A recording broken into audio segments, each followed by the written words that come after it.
Alhamdulillah Rabbil Alamin. Wassalatu wassalam ala Rasulillah sallallahu alayhi wa sallam. Alhamdulillah Rabbil Alamin. La louange appartient à Allah subhanahu wa ta'ala. Nous le glorifions, nous cherchons protection auprès d'Allah subhanahu wa ta'ala contre les conséquences de nos mauvaises actions et de nos âmes et des insufflations de nos âmes. Celui qu'Allah a guidé vers la lumière de l'islam, nul ne peut l'égarer. Celui qu'il a égaré, nul ne peut le guider. Et nous attestons qu'en réalité, c'est lui, Allah subhanahu wa ta'ala, qui mérite l'adoration, et que Mohammed alayhi wa sallam, nous attestons qu'il est son serviteur et son envoyé. C'est lui-là même qui l'a envoyé avec la lumière, afin qu'il soit une miséricorde pour l'humanité. Bienvenue, très chers frères et sœurs en la foi. Alhamdulillah, aujourd'hui, nous sommes toujours dans notre série de rappels sur ce mois béni, le mois du Coran, le mois de la miséricorde de Allah subhanahu wa ta'ala, et l'étend sa grâce ainsi que sa générosité sur ses serviteurs. Le mois de Ramadan où Allah subhanahu wa ta'ala affaiblit les démons et il enchaîne les démons afin que ses serviteurs puissent œuvrer en bien durant ce mois, afin de donner une chance à ses serviteurs qui étaient sur le mauvais chemin de revenir vers lui, Allah subhanahu wa ta'ala. Et tout ça, c'est la grâce d'Allah subhanahu wa ta'ala. Si nous voulons vraiment essayer de calculer, de compter les grâces d'Allah subhanahu wa ta'ala sur nous, nous ne saurons vraiment les dénombrer. Alhamdulillah Rabbil Alamin, ala kulli hal, alhamdulillah. الذي هدانا لهذا وما كنا لنهتدي لولا أن هدانا الله. Très chers frères et sœurs à la foi, nous allons voir aujourd'hui les conditions qu'il faut remplir vraiment pour pouvoir jeûner ce mois béni de Ramadan.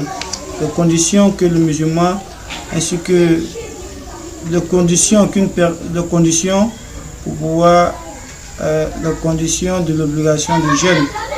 Aujourd'hui, nous allons voir les conditions de l'obligation du jeûne du mois de Ramadan.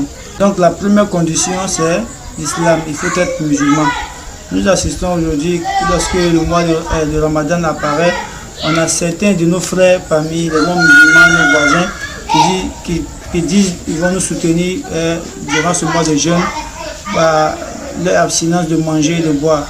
Nous leur disons que non, ça c'est pas, c'est vrai, ils ont jeûné, mais ils ne seront pas récompensés parce que quoi, ils ne sont pas musulmans. Donc la première condition, il faut que tu sois musulman. La deuxième condition, il y a quoi? Il dit le discernement. Il faut que la personne ait la raison. Une personne qui a perdu la raison ne gêne pas. Comme le hadith où le prophète sallam il dit la plume est levée sur différentes catégories de personnes. Celui qui a perdu et parmi ces personnes-là, celui qui a perdu la raison jusqu'à ce que quoi, et trouve sa raison. Donc il faut avoir la raison, il faut discerner. Aussi, la troisième condition, il y a la puberté. Il y a la puberté comme toute autre adoration. Toutes les adorations sont obligatoires pour les personnes qui sont pubères.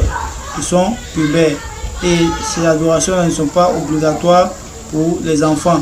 Mais on peut les amener vraiment à les entraîner à ces adorations-là, afin que lorsqu'ils seront pubères, ça ne sera pas quelque chose de difficile pour eux. La quatrième condition, il faut que la personne qui jeûne soit résidente, c'est-à-dire qu'elle soit sur place, qu'elle ne soit pas dans une situation de voyage, car Allah subhanahu wa ta'ala a interdit le jeûne pour le voyageur. Il dit si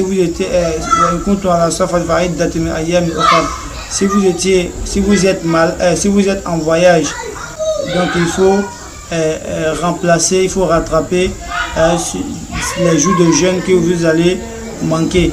La cinquième condition, il y a la santé. Donc il faut être en bonne santé vraiment pour pouvoir jeûner le mois de Ramadan. Enfin, la sixième condition, ça concerne nos mères, ça concerne nos soeurs. Il faudrait qu'elles ne soient pas en état de menstruation ou en état de locher. Voilà. La santé aussi, les femmes qui sont enceintes, qui voient qu'elles ont elles ne pourront pas supporter le jeûne, elles peuvent laisser ces jours de jeûne-là en raison de leur état. Donc on a dit d'abord, il faut que la personne soit musulmane, il faut qu'elle ait la raison, il faut qu'elle soit pubère, il faut qu'elle ne soit pas en état de voyer, il faut qu'elle soit sur place résidente, il faut qu'elle ait la santé, et en dernière condition pour les femmes, elle ne doit pas être en état de menstruer ou en état de lécher.